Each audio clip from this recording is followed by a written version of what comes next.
কেন উনি একটা এমন একটা খারাপ সময় যাচ্ছেন, চ্যাম্পিয়ন প্লেয়ার নো ডাউট। তো ওই জায়গায় আমি মনে করি লিটন দাসের এই রানটা as a captain, as a দল, ওর জন্য সব কিছু মিলে আমি পার্সোনালি ওর জন্য দোয়া করেছি আল্লাহ। কেন আমাদের তো প্লেয়ার কম, ওকে নিয়ে এত সমালোচনা হওয়াটা স্বাভাবিক, আর ওটা তাকে নিতেই হবে। ওইটা নিয়ে যে উনি পারফর্ম করেছেন এটা অনেক বড় পাওয়া। কেন ইন ফিউচার যে আমাদের বাংলাদেশের খেলা হবে, কেন লিটনের রানটা খুব দরকার অ্যাজ এ ক্যাপ্টেন হিসাবে, অ্যাজ এ প্লেয়ার হিসাবে। তো অবশ্যই এটা খুব একটা ভেরি গুড সাইন। এক্সপেক্ট করেছিলেন যে এত একটা খারাপ টাইম যাচ্ছে তার মধ্যে জয়টা বাংলাদেশ পেতে পারে বা এরকমভাবে ঘুরে দাঁড়াবে? আমি সবসময় একটা কথা বলি, আপনাকে আশা রাখতে হবে যারা আমরা দর্শক, আর সবচেয়ে বড় ইম্পর্টেন্ট প্লেয়াররা কী চিন্তা করে। আর T20 ফরম্যাট বলে কথা, আপনার রেশিওটা যখন কমে যায় তখন একটা টপ দল একটা নর্মাল দলের সঙ্গে পার্থক্য কমে যায়, সেটা খাতা কলমে হোক আর on the field particular day. যেহেতু রিকাভারি করার সুযোগ খুব কম থাকে, তো যে দলটা ওই 2-4 ওভার ভালো খেলে অবশ্যই জেতা সম্ভব। অবশ্যই আমি এই খেলার আগে একটা ইন্টারভিউ দিয়েছিলাম যে T20 বলে কথা, বাংলাদেশ আর শ্রীলঙ্কা এমন পাওয়ার ক্রিকেট খেলে না, যে বাংলাদেশে তার দিনে ভালো খেলে অবশ্যই জেতা সম্ভব, যেটা জিতেছে। আর আমি অবশ্যই আমি আশা করেছিলাম, আর ওই আশাতেই জয় হয়েছে। চলো উড়াই খুশি তুলে নিয়ে হাতে, চিয়ার আপ, চলো উড়াই খুশি। একটা কথা বারবার চলে আসছে, সাকিব আল হাসান তিনি জিএসএলে খুব ভালো খেলেছেন। একটা প্রশ্ন আসছে যে একটা রুমার ছড়িয়েছে যে সাকিবকে অ্যাওয়ে সিরিজে যদি অ্যাভেলেবেল করা যায় বাংলাদেশের জন্য এটা ভালো। এই মুহূর্তে যদি তিনি দলের সঙ্গে থাকেন প্লেয়াররাও একটু মোটিভেট হবেন। সাকিবকে নিয়ে আপনার ভাবনাটা যদি একটু বলতেন। দেখেন প্রফেশনাল লেভেলে এটা অল্প অল্প কাজ করে, মোটিভেট বলেন, বিশ্বাস বলেন, বা মেন্টর বলেন, টপ কোচ বলেন, টপ লেভেলে আমি মনে করি সাকিব যে টাইপের পারফর্মার বাংলাদেশের জন্য অলওয়েজ, ওয়ার্ল্ডে তো আছেই, বাংলাদেশ অলওয়েজ ও একটা কি রোল প্লে করে। তো যেহেতু বাংলাদেশ টিম সাকিব ছাড়াও ভালো করেছে, আমরা এটা নিয়েও ক্রেডিট নিয়েছি যে সাকিব ছাড়া আমরা ভালো করেছি। তো ওই একটা জায়গায় সাকিব অলওয়েজ স্পেশাল। যদি উনি ক্রিকেট বোর্ডে কোনো প্রবলেম নয়, ওনার যে ইচ্ছা হয় অবশ্যই উনি অটোমেটিক চয়েস, আর বাইরে এসে খেলতেই পারে। কেন আমাদের আপনি জানেন যে সাম্প্রতিক সময় আমরা মাঠের বাইরে অস্থিরতা, মাঠের performance not up to the mark.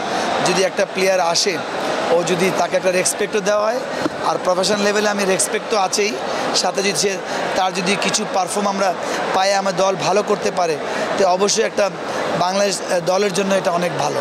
Shakib important, more important Bangladesh দলের জন্য কতটুকু প্রয়োজন, কতটুকু দরকার, ওর পারফরমেন্স তো অবশ্যই দরকার। যদি অ্যাওয়েতে খেললে এটা আমি মনে করি মন্দ কিছু নয়, অবশ্যই এটা একটা ভালো দিকই হবে। T20 is all about intent and impact. আমরা শান্তকে T20-তে রাখিনি। মিরাজ কি T20 দলের 11-এ থাকা উচিত কিনা? মিরাজকে কি রাখা উচিত নাকি অন্য কাউকে ট্রাই করা উচিত? দেখেন এইভাবে ক্যামেরার সামনে হুট করে বলা difficult question, not a diplomatic answer. But আমি মনে করি যে কাছে কাজ করে বাংলাদেশ টিমের কোন জায়গাটা স্ট্রেংথ বা 1-to-1 কাকে আমি নিব, তাহলে এটা আসলে আমাদের কিন্তু অনেক কম লিমিটেশন, এটা বুঝতে হবে। তো ওই জন্য যদি মিরাজকে দরকার হয় অবশ্যই টিম ম্যানেজমেন্ট এটা সবচেয়ে ভালো জানে। আমি হুট করে দরকার নেই, কেন আমাদের আপনি মাথায় রাখতে হবে হাতে গোনা কিন্তু ওই 5-6 জন পারফর্মার ছিল, আর যারাও আছে 10-12 জন, তারা কিন্তু they are not very much consistent. তো ওই জন্য কিন্তু মিরাজকে নিয়ে কথা উঠে, আবার যে বাদ পড়ে ওকে নিয়ে কথা উঠে, আবার যে অল্প রান করেন আবার বাদ পড়ে যায়। তাহলে আমার কাছে মনে হয় মিরাজের ওটা এই দল জানবে, বা যারা কাছের লাইকে কোচ, ক্যাপ্টেন, সিলেক্টর, এরা এই ডিসিশনটা যদি নেয়, আমি মনে হয় ওদেরকে বুঝেই নেওয়া উচিত বা বুঝেই নিয়েছে। লাস্ট ম্যাচে কি মিরাজকে 11-এ রাখা উচিত নাকি শেখ মেহেদিকে ট্রাই করা উচিত? T20-তে মাহেদির পাওয়ার প্লেতে খুবই কার্যকরী। দেখেন দুই টাইপের প্লেয়ার, একজন মিডল অর্ডার ব্যাটিং করে, লো অর্ডার আর অফ স্পিনার, আর একজন পিওর টপ অর্ডার ব্যাটসম্যান। ওই জন্যই বলছি যে ওই সময় টিম কম্বিনেশন আমি মেহেদি মিরাজকে কোথায় খেলাচ্ছি আর শেখকে কোথায় খেলাচ্ছি, তাহলে আমার মনে হয় ওইটাই যে আপনি ওপেনার একটাকে বাদ দিয়ে ওই জায়গায় খেলাবেন। আর আমি সবসময় বিশ্বাস করি T20-তে কোনো থাকে না, নাম্বার থাকে না, বাট যারা পিওর ব্যাটসম্যান তাদেরকে তাদের জায়গায় খেলানো উচিত, সেটা যে কোনো ফরম্যাটেই হোক।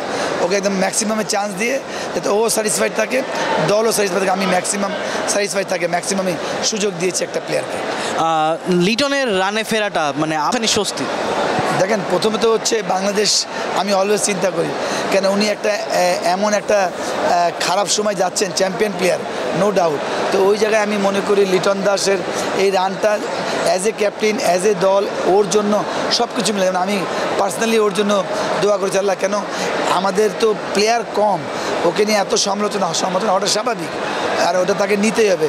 ওইটা নিয়ে যে উনি পারফর্ম করেছেন এটা অনেক বড় পাওয়া। কেন ইন ফিউচার যে আমাদের বাংলাদেশের খেলা হবে, কেন লিটনের রানটা খুব দরকার অ্যাজ এ ক্যাপ্টেন হিসাবে, অ্যাজ এ প্লেয়ার হিসাবে। তো অবশ্যই এটা খুব একটা মানে ভেরি গুড সাইন, পজিটিভ সাইনকে বাংলাদেশ টিম যদি উনি কন্টিনিউ করতে পারে, এটা অবশ্যই আমাদের T20 ফরম্যাটের জন্য খুব ভালোভাবে কাজে লাগবে, যেহেতু উনি ক্যাপ্টেন।